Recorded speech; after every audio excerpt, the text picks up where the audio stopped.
Hey guys, welcome to the channel. My name is Heather. Today we are going to talk about the do's and don'ts of buying a house. And if you're brand new here, I talk about personal finances, everything from investing to buying a home to how to stop living paycheck to paycheck. So please subscribe, and leave me a comment below on maybe your favorite do or don't that I've shared today, or a topic you would like to have me cover in the future. So without further ado, let's just jump right into it. My very first thing, do pick a house based on these three things: location, location, location. That is the phrase in real estate, and it will always be that way because there are several factors that play into this. We all know about, a house with a view and how that's really valuable, but there are other things you need to consider, okay? So, crime rates, that's a big one. Are the crime rates rather high or rather low in the area you're looking at? Also think about schools, okay? Are you zoned for really good schools in your city? Even if you're single, that's something to consider because other people will be looking at that in the future. The other thing I want you to think about is the neighborhood itself. Is it near shopping? Is it near maybe major transportation if you're in a big city? Or highways if people commute to and from? So think about that as well, okay? It's going to be convenient for you, but it's also going to mean in the future when you go and maybe sell your home, other people are going to benefit as well. And lastly, I want you to shop around neighborhoods. So before you settle on a home, I really want you to focus on the different areas around your city that you could see yourself living in.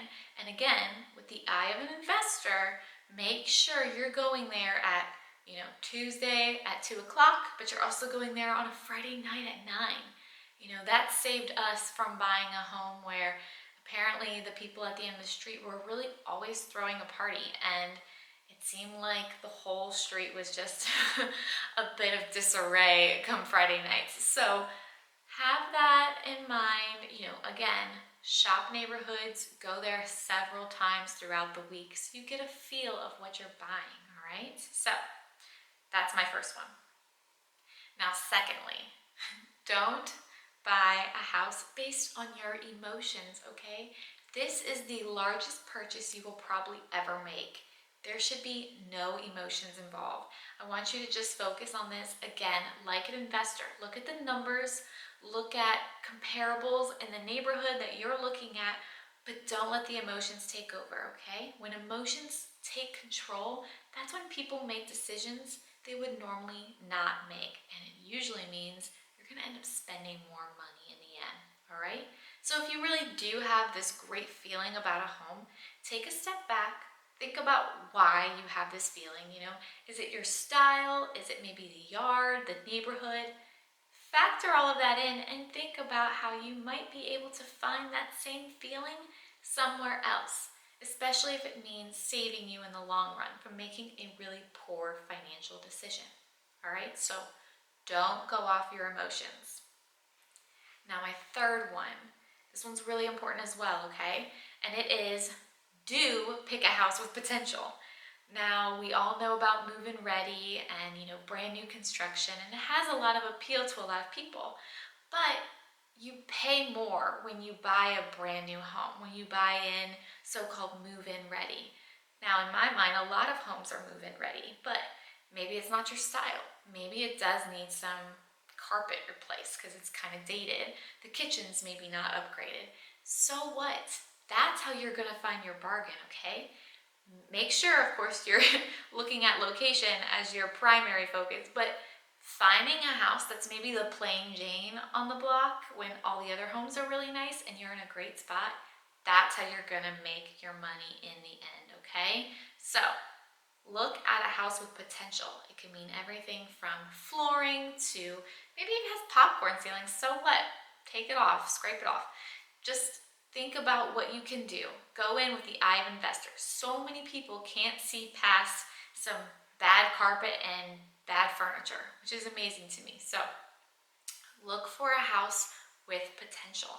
I'm not saying buy a house that's a complete gut job or a house that has a really odd layout, because layouts you can't really fix. So, house with potential.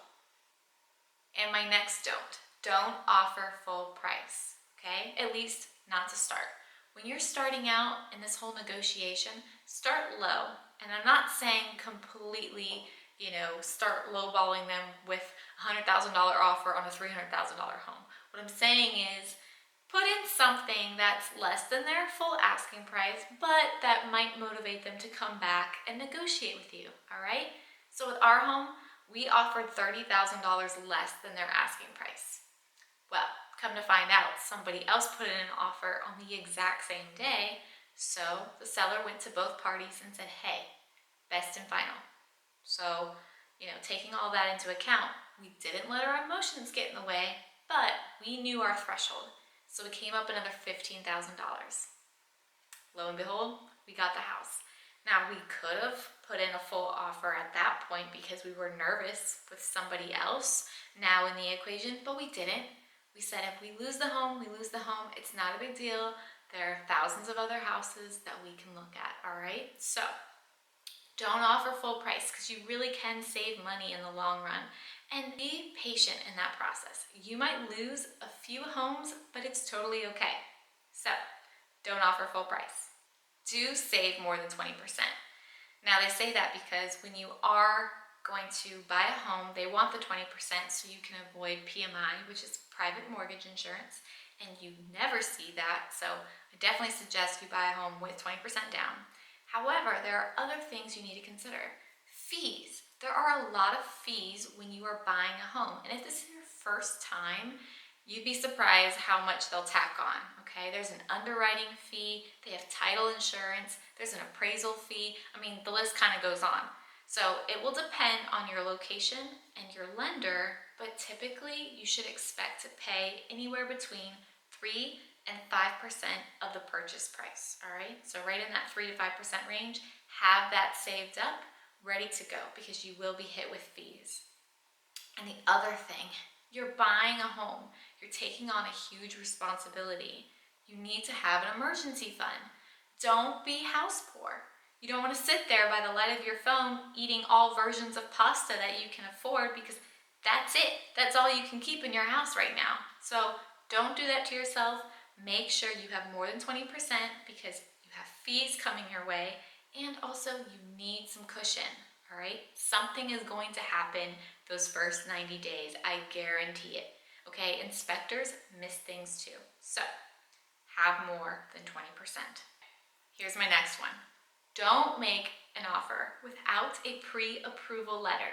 Now, more and more, it's common knowledge you should have a pre-approval letter, but unless you're paying all cash, this is pretty crucial, all right? You are showing the seller, hey, I am a serious, legitimate buyer and I'm motivated and I can get my finances in order rather quickly.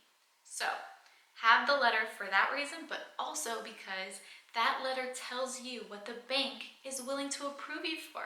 You don't want to start shopping for homes at the $400,000 range if you can only afford $250,000. And just because you have good credit or a good job doesn't mean you're going to get approved for what you think you should be approved.